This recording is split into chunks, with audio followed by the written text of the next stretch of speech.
à tous, bienvenue à l'exposition Toutankhamon.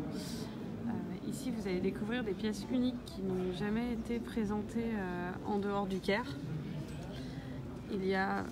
Ici nous sommes dans la salle où se trouvaient tous les artifices qui ont été mis dans la tombe de Toutankhamon. Il faut savoir que Toutankhamon est décédé il y a 3300 ans, à l'âge de 19 ans. Il a été enterré dans la vallée des rois et il avait été oublié pendant des milliers d'années avant que M. Carter découvre sa tombe. Il est décédé donc à l'âge de 19 ans. Les causes de son décès, il y a eu plusieurs histoires. Beaucoup ont pensé qu'il avait été assassiné parce qu'au niveau de son crâne, il y avait une marque. En fait, il n'est pas mort assassiné. Il avait contracté la malaria et il serait décédé des suites d'une blessure à la jambe après avoir eu la malaria.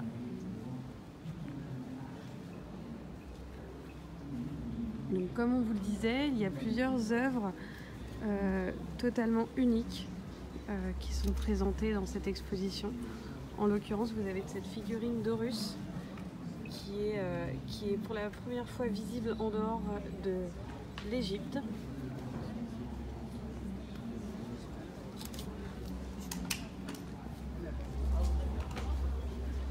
Toutankhamon est devenu le pharaon le plus connu aujourd'hui.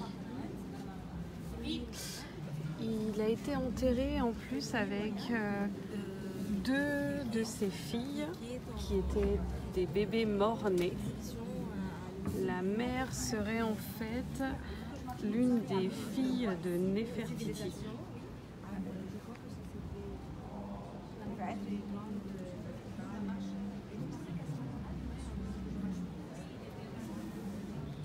Il y a eu plusieurs légendes autour de la découverte de la tombe de Toutankhamon. En effet, il y a eu une légende qui disait que des personnes étaient décédées à la suite de la découverte de cette tombe. En fait, il n'en est rien, il n'y a jamais eu de maladie ou de malédiction du pharaon. C'était des pures spéculations. Ici, vous allez retrouver une des plus grandes statuettes de l'exposition. En expliquant que c'était à cause. C'est une statue en bois du gardien de Ka. Pour que l'espoir ait tué les gens, il faudrait-il qu'ils soient morts? Ils ne sont pas morts. Ensuite, nous allons arriver dans la salle principale de cette exposition, où vous allez pouvoir découvrir, non pas le sarcophage de Toutankhamon, parce qu'il est toujours dans la vallée des rois, au Caire, mais des pièces uniques, avec une reconstitution sur le sarcophage. C'était pas mal. C'était bien, enfin, pour moi le regard était bon en tout cas. Ouais, Je vais la refaire quand même. Parce que on tourne toujours. On tourne toujours, oui. Attention. C'est pas grave. Vous allez pouvoir aussi voir beaucoup d'orfèvrerie, en plus des statues en bois qui ont été retrouvées, en l'occurrence le célèbre sceptre et la crosse et le fléau que portait Toutankhamon à chacune de ses sorties. Donc cette crosse et ce fléau représentent véritablement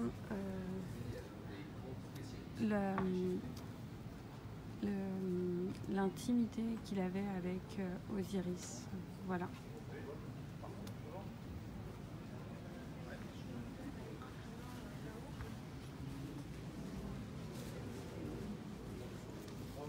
Il y a beaucoup de colliers aussi et de symboles.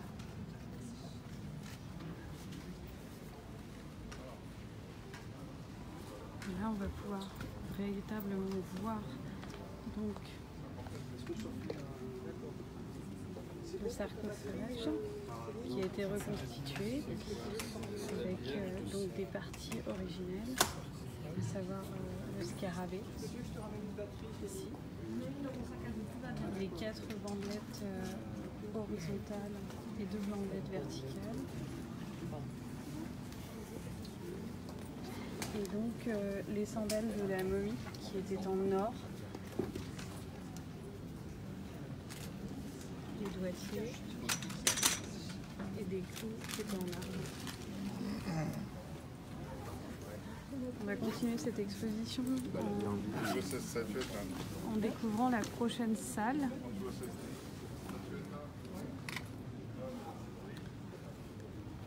La suite de l'exposition va être principalement consacrée sur la découverte de Toutankhamon, comment il a été découvert par Carter. Il faut savoir que Toutankhamon avait été oublié pendant des milliers d'années. Son nom avait été oublié il est complètement absent de la liste des rois d'Égypte. Et son nom oublié. Cela dura des milliers d'années. Au fil des ans, ce calice des souhaits restait dans le noir près de l'entrée de la tombe de Toutankhamon. Voilà, donc ça c'est des images, des photos qui ont été agrandies de la découverte du tombeau. Il faut savoir que la vallée des rois, c'est là où se trouvent donc tous les tombeaux de tous les pharaons d'Égypte, de l'ancienne Égypte bien entendu. Et donc là, on découvre Monsieur Carter, Howard Carter, qui donc a découvert le tombeau de Toutankhamon. Même cette histoire-là, là, Oui, ça. c'est incroyable.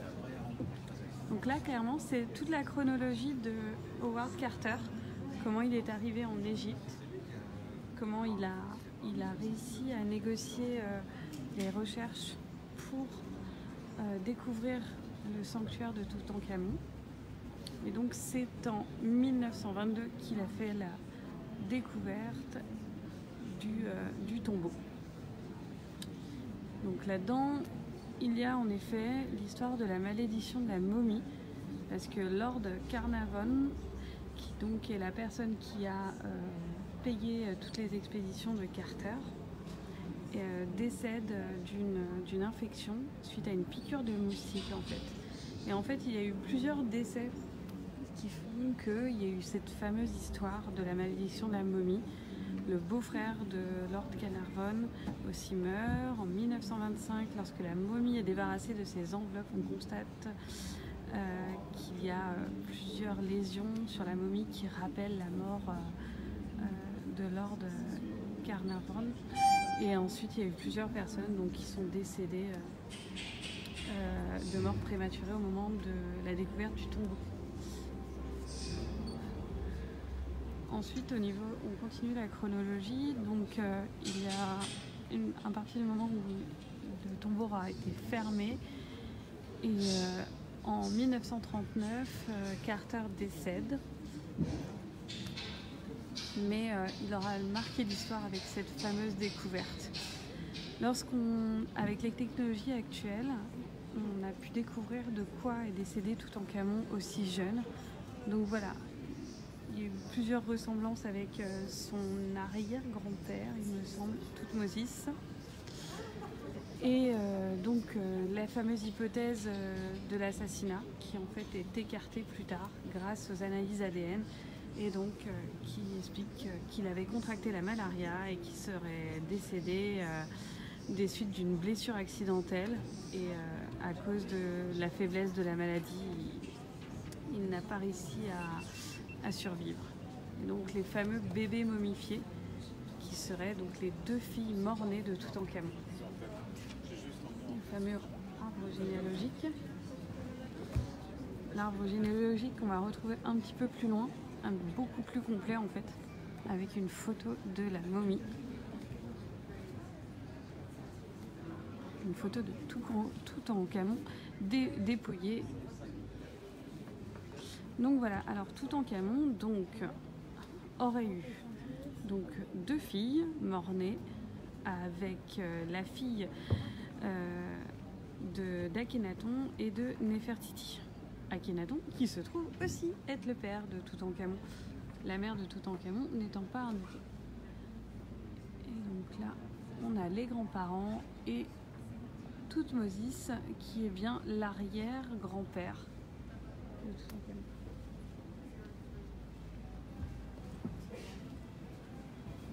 Ensuite, on va continuer cette visite